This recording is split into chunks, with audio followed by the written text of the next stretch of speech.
Siap, Oke. siap, Bos. Iya, siap siap. Baik, saya lanjutkan ya, Bos, saya. Iya, Pak. Baik. Nah, untuk, jadi gimana ya, tadi ceritanya saya lagi PPG, nah salah satu tahapannya Iya. ada, keharusan untuk mengidentifikasi masalah yang terjadi di kelas saya, terutama di, apa namanya, materi yang akan diambil. Materi yang akan saya ambil nanti untuk PPL-nya adalah medan magnet di kelas 12, Bos. Iya, Pak. Nah, untuk menentukan penyebab masalah-masalah yang sudah diidentifikasi itu, salah satunya harus, apa namanya, mencari pandangan dari teman-teman rekan sejawat. Gitu ya, Bos, ya? Jadi Iya, mohon Pak. nanti ada beberapa pertanyaan yang ingin saya ajukan, bagaimana nanti pandangan Bos. Nah, supaya memudahkan saya sambil izin, apa, share screen ya, Bos, ya? Iya, Pak. Pertanyaannya apa saja? Baik, oke. Sudah tampil, Bos? Sudah, Pak. Sudah ya. Yang pertama itu kesulitan yang dihadapi di siswa saya nih, Bos. Saya bacakan, eee, bahwa siswa itu umumnya mengalami kesulitan dalam menentukan arah medan magnet yang ada di sekitar kawat berarus listrik, baik itu kawatnya lurus, melingkar, baik itu solenoida ataupun toroida. Itu yang pertama, Bos. Nah, nanti yang Iya, kedua Pak. terkait dengan kesulitan, siswa dalam menentukan atau menghitung kuat medan magnet di sekitar kawat berarus listrik. Meskipun udah dikasih tahu rumusnya ini, tapi tetap aja sulit hitungnya, gitu. Terus yang ketiga, terkait dengan kesulitan siswa dalam menentukan arah gaya magnet. Kalau yang pertama itu arah medan magnet, kalau yang ketiga itu arah gaya magnet atau yang kita kenal sebagai gaya Lorentz ya. Baik itu pada kawat lurus maupun muatan yang bergerak dalam medan magnet. Yang keempatnya, siswa masih kesulitan dalam mengerjakan soal HOTS. Ini salah satu, dua contoh saja. Contohnya soal HOTS yang mengharuskan siswa untuk mengevaluasi keamanan pembangunan menara sutet di sekitar pemukiman, dan yang keduanya menghitung kuat medan magnet di sekitar apa kilatan petir yang terjadi.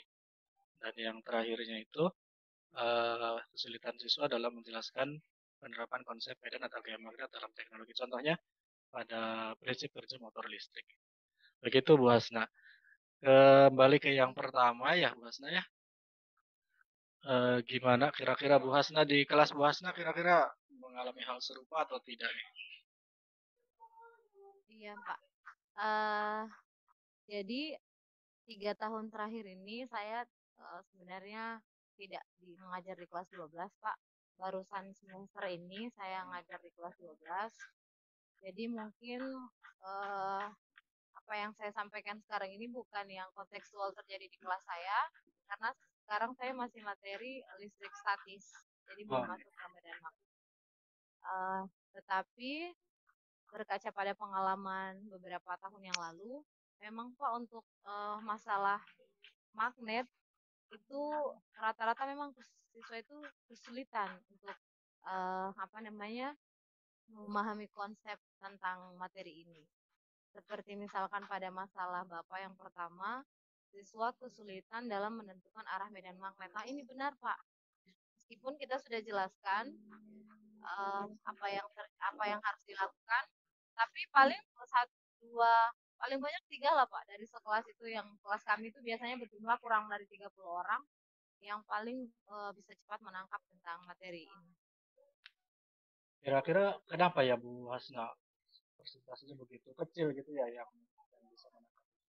Kalau saya sih Pak, asumsi saya juga belum melakukan penelitian tentang Oke, ini. oke. Ini cuma asumsi saya pribadi. Ini kan menentukan arah ini biasanya dasar yang harus dikuasai itu adalah tentang vektor misalkan Pak. Mungkin anak-anak kelemahan pada pada materi ini. Jadi ketika dikasih materi mereka bingung ini arahnya kemana, kemana seperti itu. Ini terkait dengan penguasaan materi vektor gitu ya Bu Hasna ya kira-kira. Ya, ada materi-materi dasar yang harusnya mereka sudah lulus, gitu, Pak. Tapi mungkin karena tidak tuntas, jadi berakibat pada ketidakpahaman tentang apa yang harus mereka pelajari selanjutnya. Hmm, baik, terima kasih. Bagaimana dengan yang kedua nih? Ini terkait apa ya? Kelemahan, lebih kepada kelemahan keterampilan numerasi nih Bu Hasan. Iya Walaupun Pak, ini umum gitu ya, sebetulnya tidak hanya di di konsep medan medan magnet. magnet aja Iya, sebetulnya. benar Pak. Misalkan seperti min 2 saja tambah 4 itu saya Wah, agak susah menjelaskan ke anak-anak Pak. Harus garis bilangan lagi dan seterusnya. Apalagi di medan magnet ini kalau saya tidak salah ada fungsi turunan ya Pak ya. ada integral malah. Ada fungsi turunan integral dan kuadrat-kuadrat. Itu G. kalau angkanya nggak bulat itu Pak itu agak susah buat anak-anak. Ya, lagi-lagi kalau yang ini mungkin kelemahan itu. Perhitungannya belum tuntas mungkin Pak. Di Jadi matematika kadang kami dasar. di kelas itu Pak guru fisika, kami berubah lagi jadi guru matematika, menjelaskan operasi secara matematis. Padahal kan kalau mereka sudah tuntas di matematis, kita tinggal paling ke fisiknya aja. Iya, iya, gitu ya bosnya ya. Iya Pak. Nah, yang ketiga ini mirip nih dengan yang ke satu. Gimana? Apa Iya sama yang juga atau sama juga kali ya bosnya ya? lama Pak. Di vektor gitu Malah ya. ini kan mungkin lebih ini ya Pak, tingkat kesulitannya kayaknya lebih apa namanya lebih serius yang masalah tiga ini. Kalau yang pertama Kalau kan cuma seandainya dua masalah gitu. satu saja, kalau masalah satu sudah nggak bisa, biasanya di tiga juga agak susah ya Pak. Iya, lebih lebih begitu ya bosnya ya. Iya Pak. Baik. Nah, yang keempat nih yang lagi populer nih bosnya ya. Apalagi bosnya kan Iya Pak. terkait pernah terlibat di AKMI ya bosnya ya. Saya dengar tuh. Pernah. Heeh. AKMI kan soal-soalnya hot hot tuh. Nah, gimana nih Buas nah, terkait Mm-mm. dengan apa namanya kesulitan siswa dalam mengerjakan soal hot? Contoh kalau di Medan Magnet itu ada soal apa ya? Siswa harus mengevaluasi nih aman enggak sih ketika ada sutet yang dibangun di sekitar pemukiman dengan dicantumkan data nih ambang batas radiasi medan magnet itu harusnya segini tidak boleh lebih gitu ya. Nah, kemudian ketika ada sutet dengan apa namanya kuat arus yang mengalirnya sekitar berapa itu siswa harus mengevaluasi aman atau tidak. Nah, yang kedua itu contoh ada petir yang berapa ya? Petir berkelebat gitu ya. Nah, itu kilatan petirnya ketika dianggap sebagai apa namanya arus gitu, aliran arus listrik. Nah, itu di sekitarnya juga kan mesti ada medan magnet tuh mas. Nah, maka bagaimana kuat medan magnet ini siswa masih kesulitan dalam mengerjakan soal-soal yang tipikal seperti ini. Gimana bahasa? Mohon mohon pandangannya. Iya Pak. Saya mungkin koreksi sedikit. Saya terlibat di AKMI itu Pak, karena kan AKMI tahun lalu baru tingkatan madrasah ibtidaih ya. Oh iya iya. Jadi tahun ini sudah digagas untuk MTS dan MA. Untuk soal seperti yang Bapak tampilkan ini, jujur Pak, saya 3 tahun yang lalu tidak pernah memberikan soal tentang ini kepada anak-anak saya. Karena apa ya, mungkin saya berpikirnya seperti kayak sudah pasrah, soal sederhana saja misalkan agak susah, apalagi kemudian tingkatan soal seperti ini. Jadi saya ini terinspirasi dari masalahnya Bapak. Insya Allah nanti Gimana? saya mau coba deh di materi kalau saya ngajar nanti di bab tentang medan magnet. Waktu di AKMI MI itu gimana sih Bu? Barangkali ada apa namanya bisa kita analogikan gitu kesulitan siswa mengerjakan soal OOS itu umumnya terkait apa sih ya? Oh, kesulitan gitu. Iya Pak, jadi AKMI itu kan luas. Kalau kami kebagiannya kemarin itu Pak pada instruktur untuk menangani proses pembelajaran di kelas. Oh, iya. Kalau untuk yang terkait masalah soal kemudian hasil AKMI itu ada orang-orangnya juga. Jadi kami tidak mempunyai data yang real setelah kegiatan AKMI kan harusnya ada data seberapa besar kemampuan literasi setiap anak, tapi itu sepertinya tidak dipublikasi. Jadi kami kebagiannya hanya di proses pembelajaran bagaimana meningkatkan literasi anak-anak, Pak. Kalau secara umum gimana Bu Hasna barangkali ada gambaran proses pembelajaran ini kan pasti secara langsung atau tidak langsung kan mempengaruhi kemampuan siswa mengerjakan codes gitu ya Bu Hasna, barangkali terkait ya kualitas pembelajaran secara umum yang sudah berjalan. Kurang kedengaran, Pak. Oh, kurang kedengaran. Maaf, saya ulangi Bu Hasna. Iya, Eh, boleh. Tadi kan Bu Hasna kan lebih terlibat di apa ya, di proses pembelajaran gitu ya, Bu Hasna ya. Ya, itu. Iya, Pak. Barangkali ada apa namanya? Ada penjelasan khusus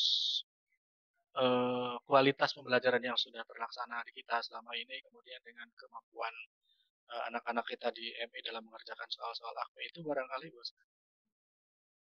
Iya, Pak. Eh, di beberapa kali bertemu dengan rekan-rekan guru, salah satunya di Solo pada saat itu, Pak, kami bertemu dengan guru-guru Madrasah Ibtidaiyah. Memang kan saya kebagian di literasi sains. Salah satu kelemahan yang saya lihat saat itu adalah memang guru-guru di Madrasah Ibtidaiyah untuk bidang IPA itu, Pak, bukan berasal dari IPA. Oh, Ada yang guru kelas, orang guru kelas yang kemudian jadi guru IPA, kadang ada yang guru matematika menjadi guru IPA, sehingga sepertinya ketika kami juga mengisi, Pak, mereka kaget-kaget juga begitu. oke. Sepertinya kayak baru begitu. Padahal kan kalau seandainya memang backgroundnya dari sana, mungkin tidak akan terlalu kaget. Kemudian yang kedua, eh, karena sains itu kan pembelajarannya diarahkan pada bagaimana melakukan ya, Pak. Iya, Nah, iya. sementara kalau di rata-rata pembelajaran di madrasah, metodenya masih konvensional, yaitu Gitu, ceramah, sama gitu. memberikan materi, kemudian memberikan tugas, dan seterusnya. Dan di AKMI sendiri, kita memberikan pengalaman kepada guru-guru madrasah, jadi ada beberapa model pembelajaran yang dilakukan untuk tingkatan kemampuan yang berbeda-beda. Misalkan saja yang pertama itu yang level kemampuannya paling rendah sampai level kemampuannya tinggi. Jadi ada beberapa praktikum-praktikum yang sudah kami berikan, termasuk juga bagaimana membuat suasana di kelas itu menjadi lebih baik lagi. Tapi lagi-lagi memang sebenarnya tergantung guru yang bersangkutan, apakah memang mau praktek atau tidak. Jadi mungkin kalau kita tarik benang merah ini lebih kepada apa ya? Karena pembelajaran yang konvensional pada umumnya sehingga kemampuan siswa dalam mengerjakan soal-soal yang Itu Pak, tipikal dan seperti itu tidak ada jadi media. karena terbatas sumber daya barangkali ya Bos. Nah, Iya Pak, benar-benar. Saya pikir hanya di Sulawesi Pak. Makanya ketika ke Solo kemarin, saya kaget-kaget juga. Oh ternyata kondisinya masih sama juga dengan di kampung saya. sama Jawa juga banyak pelosoknya tuh Bos. Nah, Oh iya, mungkin saat itu saya di pelosok ya Pak. mungkin lah mungkin karena iya Iya lah. iya. Kalau Bosnya kan di Sulawesi itu juga di kota kan Bos ya. Enggak Pak, Oh, dari ibu kotanya saya menyeberang lagi ke kabupaten naik kapal. baik Bosnya yang terakhir nih mungkin nih.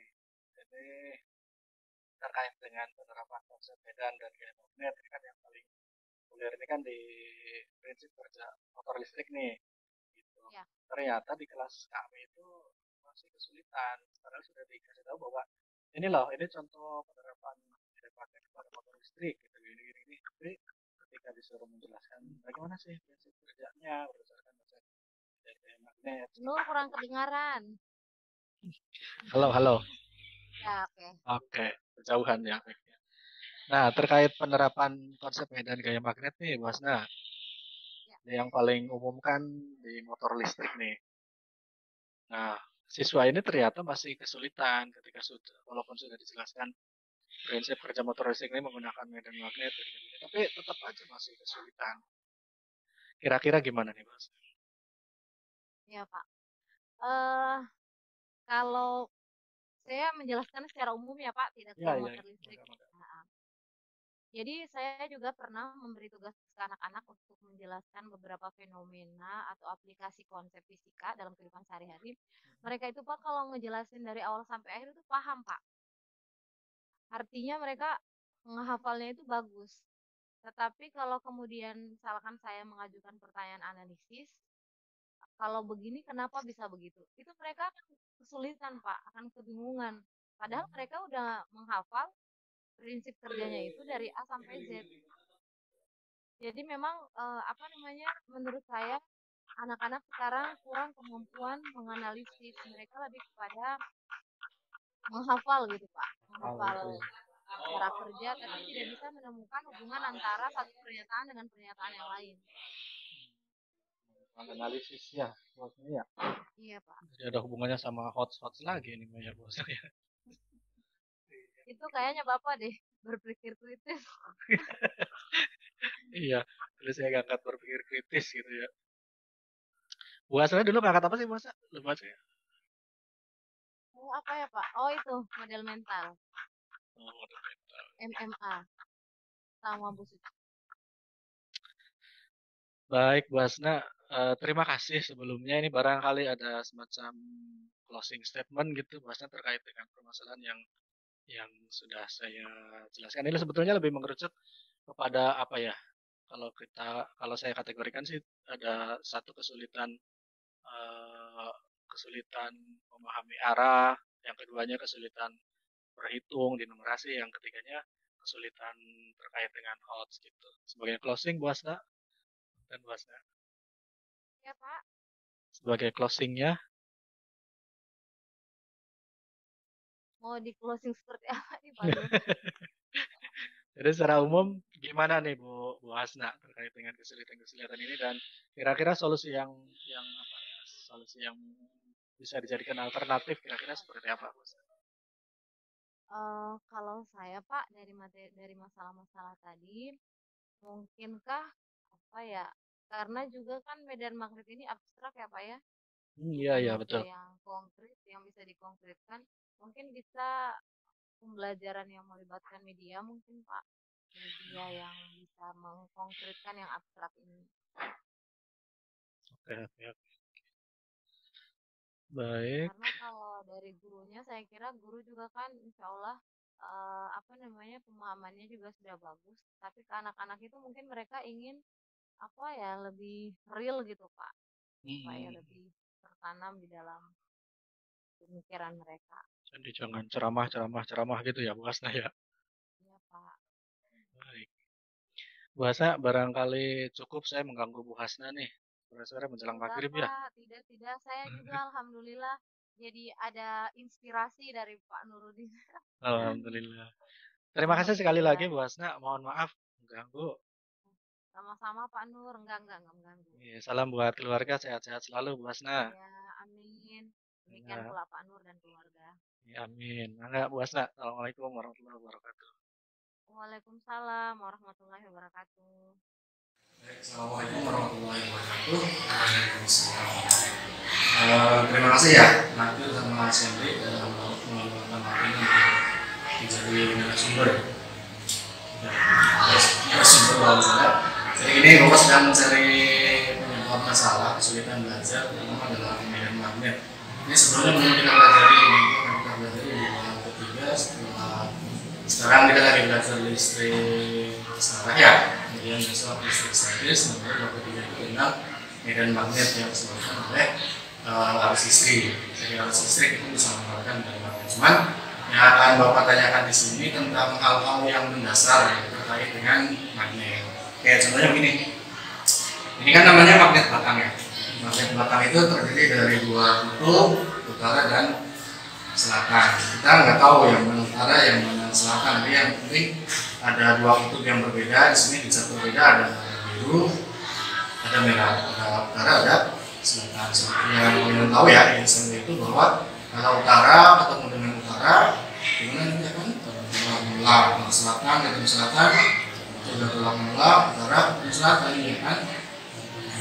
Intinya bahwa satu buah magnet batang itu terdiri dari dua kutub nih. Di satu kutub sebelahnya adalah utara, sebelahnya adalah selatan. Nah yang ingin Bapak tanyakan adalah terkait dengan konsepsi kamu, pemahaman kamu tentang magnet itu. Awalnya kan magnet itu ada utara, sebelahnya lagi selatan nih. Nah bagaimana kalau magnet batang ini dibelah menjadi dua, tepat di tengahnya?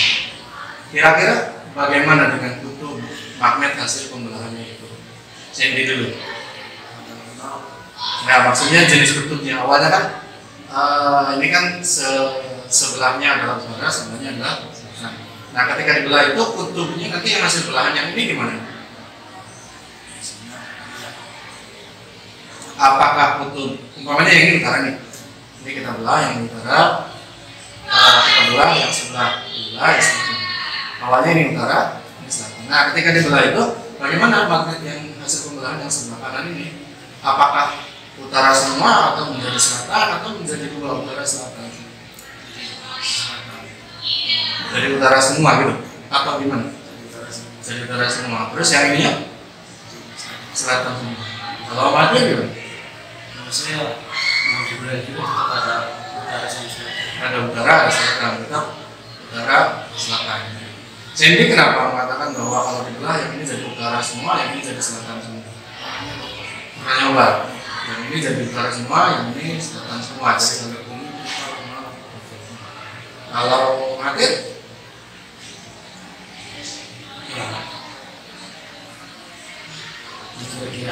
dikira-kira aja, intuisi aja ya, pengalaman pribadi saja.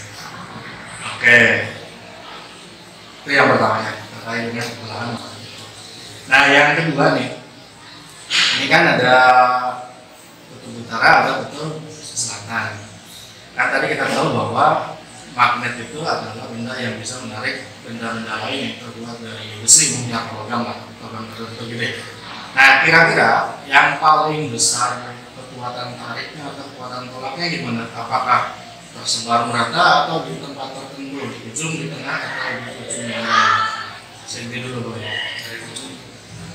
Yang paling kuat itu ujungnya, ujung utara saja atau selatan saja atau sama? Duanya sama, memiliki kekuatan yang sama. Khawatir ujungnya atau tengahnya atau rata semuanya juga punya kekuatan yang sama. Rata. Kenapa?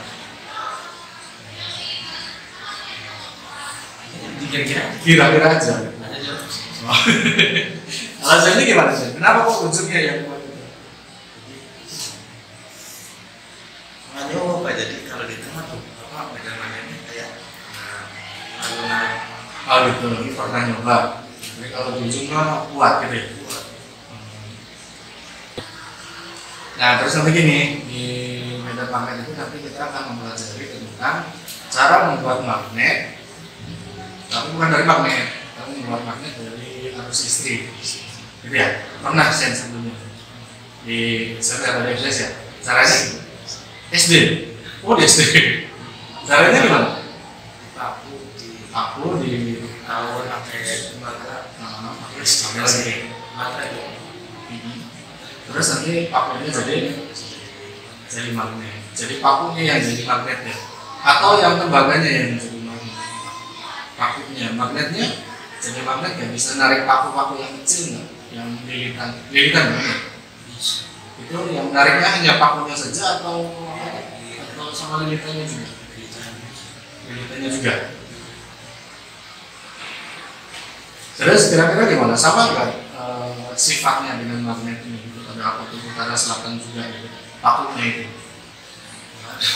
nggak ada. Pokoknya dia punya sifat menarik aja gitu. Tapi nggak ada kutub utara selatannya gitu.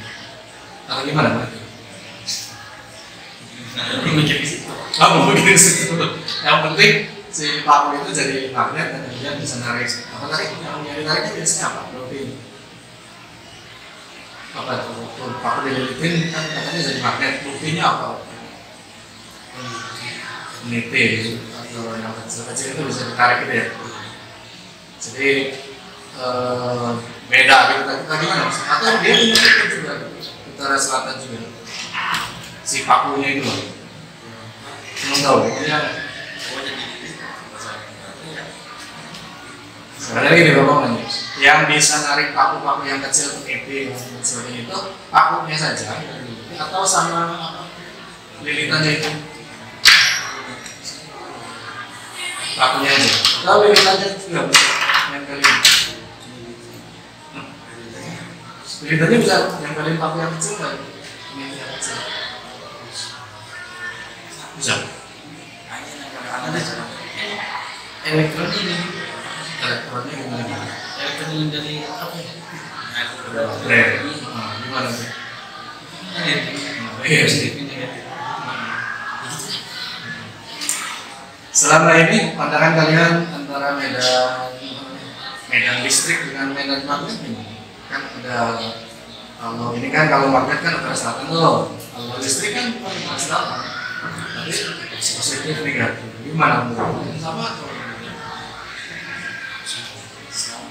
sama gitu? Misalnya relawan Itu kalau sama jadi menolak gitu. Nah itu yang ingin Bapak gali. Kenapa sih kalian menganggap bahwa medan magnet, tarik menarik magnet dengan tarik menarik listrik itu kalau sama?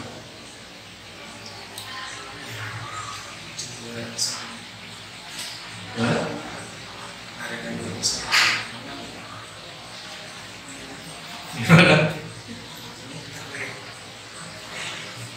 sama-sama ada elektronnya. Sama ada elektron yang mengalir gitu. Oke, itu aja ya yang Bapak lakukan. Terima kasih.